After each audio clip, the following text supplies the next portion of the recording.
خدا کی قسم میں اللہ کا لاکھ لاکھ شکر ادا کرتا ہوں کہ میرا کسی ایسی ایوارڈ لسٹ میں نام نہیں آتا جو پاکستان کی حکومت یا ریاست کی طرف سے دیے جاتے ہیں.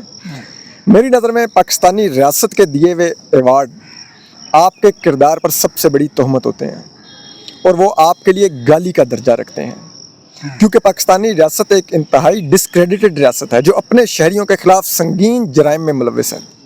اور یہ میں اس رجیم کی بات نہیں کر رہا, پچھلے 75 سال سے, پچھلے 78 سال سے.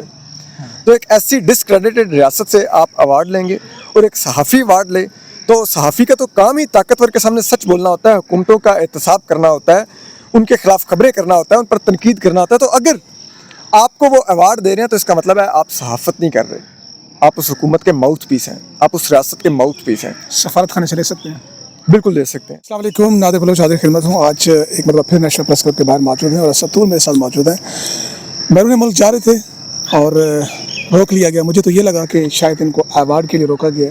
پوچھتے ہیں کہ کیوں روکا گیا. مجھے بس آپ کو معلوم ہے, وجہ تو کچھ بھی نہیں بتائی کہ کیوں روکا گیا. بس اتنا ہے کہ PNIL میں نام ہے. حالانکہ PNIL کا جو ایک SRO ہے جو جاری ہوا FIA کی طرف سے کہ کن لوگوں کا نام PNIL میں ڈالا جا سکتا ہے, تو وہ ہیں جو گھنونے ہینیس کرائمز میں انوالو ہوتے ہیں, لائک قتل, ریپ, ڈکیتی, یہ اس کا SOP ہے. ہاں جی, یا دہشت گردی. یہ 4 کے جو کیٹیگری ہے وہ آتے ہیں. اب معلوم نہیں ان میں سے کون سا انہوں نے میرے اوپر دریافت کیا ہے, کیا کیا ہے, کیسے کیا ہے. مطلب میں تو حیران پریشان رہ گیا. میں ان سے پوچھتا رہا کہ میرا کیوں نام ہے PNIL میں, تو ان کے پاس کوئی جواب نہیں تھا. وہ کہتے کہ تو منسٹری کو پتا ہوگا, منسٹری کو پتا ہوگا.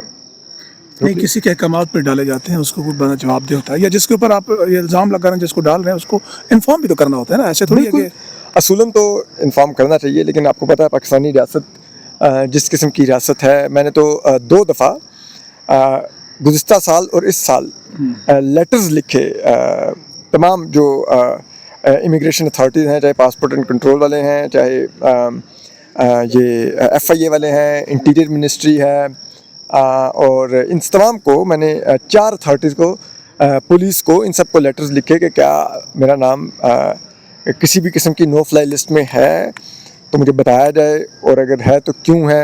لیکن مجھے دونوں دفعہ جواب نہیں دیا گیا ان لیٹرز کا.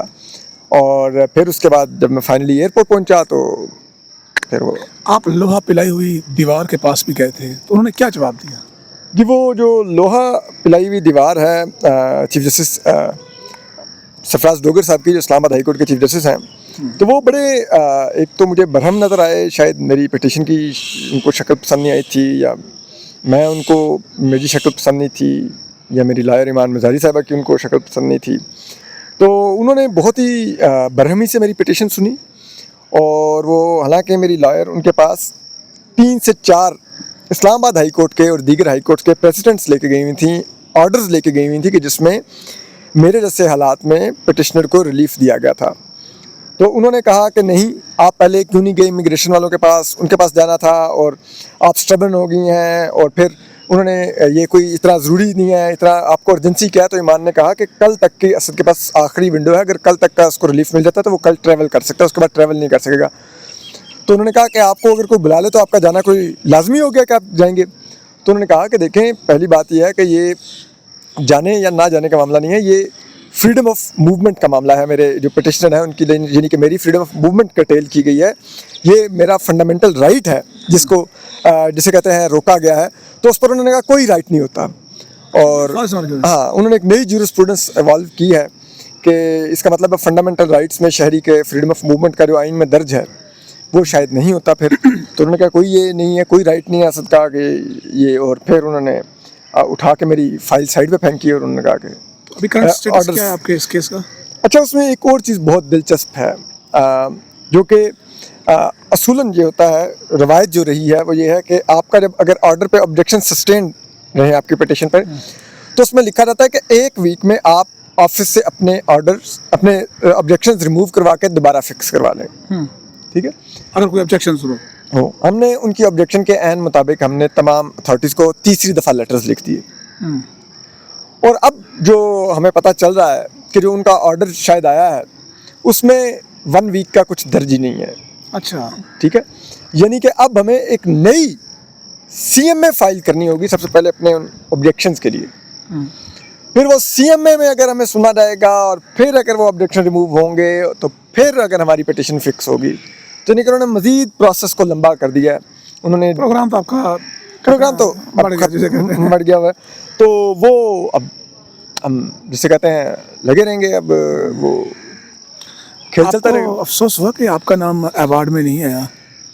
گا جو یہاں پر حکومت نے دیا. غلطی ہے. ظاہر ہے کہ ماضی میں جب آپ پر ظلم ہوا، تشدد ہوا، آپ کو اٹھایا گیا، تشدد کیا گیا، تو یہ سارے چہرے جو تھے وہ آپ کے گھر پر آئے تھے آپ سے ملنے، اور انہی کے کارن جو ہے وہ اب آپ کو باہر جانے سے بھی روک رہے ہیں. کوئی ایشو نہیں. مجھے سچی بتاؤں، خدا کی قسم میں اللہ کا لاکھ لاکھ شکر ادا کرتا ہوں کہ میرا کسی ایسی ایوارڈ لسٹ میں نام نہیں آتا جو پاکستان کی حکومت یا ریاست کی طرف سے دیے جاتے ہیں. میری نظر میں پاکستانی ریاست کے دیے ہوئے ایوارڈ آپ کے کردار پر سب سے بڑی تہمت ہوتے ہیں اور وہ آپ کے لیے گالی کا درجہ رکھتے ہیں، کیونکہ پاکستانی ریاست ایک انتہائی ڈسکریڈیٹڈ ریاست ہے جو اپنے شہریوں کے خلاف سنگین جرائم میں ملوث ہے. اور یہ میں اس رجیم کی بات نہیں کر رہا، پچھلے 75 سال سے، پچھلے 78 سال سے. تو ایک ایسی ڈسکریڈیٹڈ ریاست سے آپ ایوارڈ لیں گے اور ایک صحافی ایوارڈ لے تو صحافی کا تو کام ہی طاقتور کے سامنے سچ بولنا ہوتا ہے، حکومتوں کا احتساب کرنا ہوتا ہے، ان کے خلاف خبریں کرنا ہوتا ہے، ان پر تنقید کرنا ہوتا ہے. تو اگر آپ کو وہ ایوارڈ دے رہے ہیں تو اس کا مطلب ہے آپ صحافت نہیں کر رہے، آپ اس حکومت کے ماؤتھ پیس ہیں، آپ اس ریاست کے ماؤتھ پیس ہیں. سفارت خانے سے لے سکتے ہیں؟ بالکل دے سکتے ہیں. اس کی وجہ ہے وہ انٹرنیشنل ایوارڈ ہے. ٹھیک نہ میں وہاں پر ان کے حکومت کا اوپر رپورٹ کرتا ہوں، نہ کچھ ہے، نہ میرا کوئی ایسا تعلق ہے ان سے. وہ خالصتاً میرے ہیومن رائٹس کے بارے میں جو رپورٹنگ کرتا ہوں اس کے بارے میں ایک ایوارڈ تھا اور انٹرنیشنل ایوارڈ تھا، وہ بالکل میں نے لیا. اور دوسری بات، نیدرلینڈس کی اسٹیٹ کوئی ڈسکریڈیٹڈ اسٹیٹ نہیں ہے. وہ آپ ذرا ان کا ٹریک ریکارڈ جا کے نکال کے دیکھ لیجیے، وہ کوئی انسانیت کے خلاف جرائم میں ویسے ان کی ملوث نہیں. نامینیشن کے لیے بھی کوئی قصور ضوابط ہوں گے؟ ان کی نامینیشن ان کو دنیا بھر سے نام آتے ہیں. وہ یہ نہیں کہ میں نے کوئی اپلائی کیا ہوگا کچھ، مجھے تو بالکل علم بھی نہیں تھا. اچھا. مجھے ایوارڈ سے 1.5 ہفتہ پہلے مجھے نیدرلینڈ کی ایمبیسی نے کانٹیکٹ کر کے بلایا، اور جب میں گیا تو انہوں نے کہا کہ ہمارے پاس بہت سے لوگوں کے نام آئے تھے. ہمارا ایک ٹیولپ ایوارڈ ہوتا ہے جو کہ ہیومن رائٹس کے سلسلے میں ہم دیتے ہیں جو لوگ کام کرتے ہیں. تو انہوں نے کہا کہ اس کے لیے جو ہمارے پاس اس سال کی جو نامینیشنز تھیں اس میں سے ہم نے آپ کو سلیکٹ کیا ہے. تو اور میں نے کہا ٹھیک ہے. پھر انہوں نے مجھے کہا کہ کیا آپ یہ ایوارڈ پبلکلی لینا چاہتے ہیں، پرائیویٹلی لینا چاہتے ہیں، کیونکہ ان کو یہ بھی ہوتا ہے، وہ بہت سینسٹیو ہوتا ہے کہ یہ نہ ہو کہ اس شخص کی زندگی کو خطرات لاحق ہو جائیں یا اس کے خلاف کچھ ہو جائے. تو انہوں نے کہا کہ آپ کیا چاہتے ہیں؟ تو میں نے کہا بالکل میں چاہوں گا آپ اس کو پبلکلی دیں مجھے ایوارڈ، تاکہ لوگوں کو میرے کام کے بارے میں جو یہاں پر کچھ اور قسم کے الزامات لگائے جاتے ہیں ان کو پتہ چلے کہ گلوبلی میرے کام کو کس نظر سے دیکھا جاتا ہے. تو پھر انہوں نے وہ پبلک ایک ایونٹ رکھا، اس میں میرے دوست بھی موجود تھے اور دیگر سفارت خانوں کے لوگ تھے. اور وہاں پر پھر انہوں نے جو نیدرلینڈ کی ایمبیسڈر تھی لاسٹ، جو بھی ریسنٹلی پاکستان سے واپس گئی ہیں، تو انہوں نے پھر مجھے وہ ایوارڈ دیا. مجھے ایک بات بتائیں، کیا آپ کو بڑی حیرانگی نہیں ہوئی کہ سکندر سلطان راجہ کا نام نہیں تھا، قاضی فیض عیسیٰ کا نام ایوارڈ میں نہیں تھا؟ یہ لوگ کیوں محروم ہیں جن کو اصل ایوارڈ کے اقدار تو یہ تھے؟ بالکل ان کو تو ملنا چاہیے تھا، نواز شریف صاحب کو ملنا چاہیے تھا. انہوں نے جنگ ڈیزائن کی تھی، تو ان کے نام نہ ہونا تھوڑی باعث حیرت رہی ہے. شاید ان تینوں نے خود نہ کہیں فیصلہ کیا ہو کہ آپ ہمیں مزید امبیرس مت کریں، جتنا ہم گندہ ہو چکے ہیں وہ کافی ہے. تو آپ مزید ہمارے منہ پر یہ ایوارڈ کی کالک بھی مت ملیے، آگے بہت کالک ملی گئی ہے. نہیں، آپ کیسے یہ اتنا گمان کر رہے ہیں کہ ان کے اندر یہ والی ایس بھی ہے کہ جناب مزید نہ کیجیے؟ کیونکہ جب ہم نے 26ویں یعنی ترمیم دیکھی، اس سے پہلے انتخابی نشان کا نکالنا دیکھا، کوئی حد تھی نہیں؟ وہ نہیں تھی نا، تو اس کا تو وہ صلہ کافی پا گئے ہیں نا. ابھی دیکھیں نا، اب ان کی جو پینشن اور مراعات بنتی ہیں وہ کوئی 30-35 لاکھ روپے کے قریب بنتی ہیں. جا کر بجلی پینشن میرے خیال میں 26 لاکھ روپے بن رہی ہے یا 25 لاکھ روپے بن رہی ہے. اسی طرح بجلی ابھی بھی 2 ملازم سب کو جو لکھا ہوا ہے، وہ آپ نے خبر دیکھی ہوگی جو سینٹ میں پیش کی گئی ہے کہ چیف جسٹس کو ریٹائرمنٹ پر کیا مراعات مل رہی ہیں. تو وہ سب کچھ وہ انجوائے کر رہے ہیں، اور کیا ان کو چاہیے. ابھی تک ہمارا خون نچوڑ رہے ہیں، کافی نہیں ہے. شہباز شریف کا نام کہتے ہیں کہ ڈال کر نکالا گیا، کتنا اچھا ہوتا، ان کو ملنا چاہیے تھا ویسے. ہاں وہ ہو سکتا ہے، لیکن سر جی نے نکال دیا ہو کہ انہوں نے کہا ہوگا کہ نہیں یار، یہ جسے کہتا ہے نا، آگے میں نے اس کو یہ والی کرسی دی ہے وہ کم نہیں ہے اس کے لیے، اور اب یہ ایوارڈ بھی لے گا. تو وہ ظاہری بات ہے اس وقت انہوں نے ان کو اجازت نہیں دی ہوگی، مجھے لگتا ہے ویسے.